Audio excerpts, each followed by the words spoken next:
Few years ago, I was contacted by a guy who has now become my good friend, a guy by the name of Tyler Galt.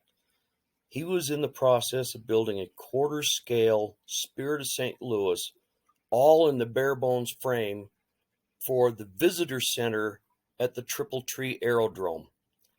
He wanted me to build the fuel manifold for this particular airplane, this display. I told him right up front, I don't build stuff for individual people for sale. He says, well, this is for basically a museum or display piece. I says, I'll be glad to do it, and I won't charge you a dime. So this is the fuel manifold you see in front of you, and I'm going to walk you through how I made it. This is the back side of the manifold with its mounts that connect to those V-shaped bars that were already in the plane that he built. So I made the mount that connected to the plane. This is the completed fuel manifold assembly sitting on top of a photograph taken from the actual Spirit of St. Louis. The Spirit in the fuselage was about 8.5 inches wide, so I was able to scale up the photograph so that I could compare the piece that I made to the size that it needed to be. So you could see it fit on there pretty well. Okay, here you can see some aluminum tubing that was the correct inside diameter for an 832 tap. And the outside has already been profiled and ready to be cut off. This is the ball valve that was used, and it was cut from round brass stock. I think it was about 3/8, maybe a little smaller diameter, maybe even a quarter.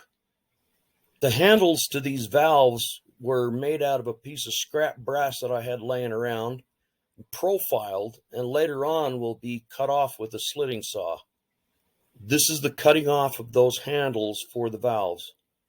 Okay, the valves and the connecting studs to screw all of this together was made out of 832 brass screws. The head of the screw was turned down in the center for the valve itself, and then whatever I had left over, I used to connect the pipes. Here you can see the beginning of the assembly. The big piece there is a drain to get the water out of the fuel system. The picture on the right shows the scale of these parts. They are quite small, but you can see on the picture to the right, the brass stud used to screw the pipe pieces together and the valves that were soldered together.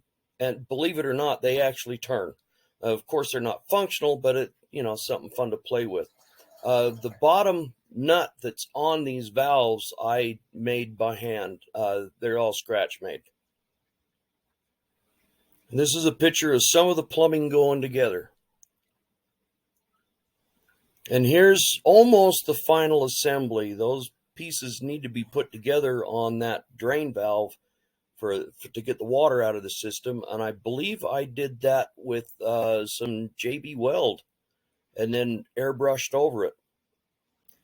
Okay, so I boxed it up and I shipped it to Tyler, and lo and behold, he installed it in the Spirit of St. Louis. This picture is of the right-hand side, and next we'll see the left-hand side. Okay, this is the left-hand side of the aircraft.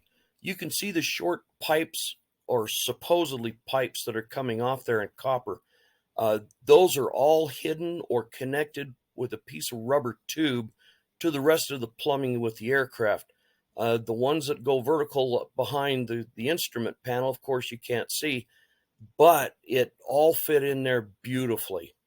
My next episode, I'll show you how I did the instrument panel, because after Tyler received this part, he was really quite impressed and asked me to do the instrument panel. So I will do a presentation on that, and that will be part 2 of the Spirit of St. Louis, along with the earth induction compass and the spinning part that went on top, the weather vane deal. I don't know what you call it. Anyway, please like and subscribe, because there's been a lot of work put into this, and I'm happy to share it.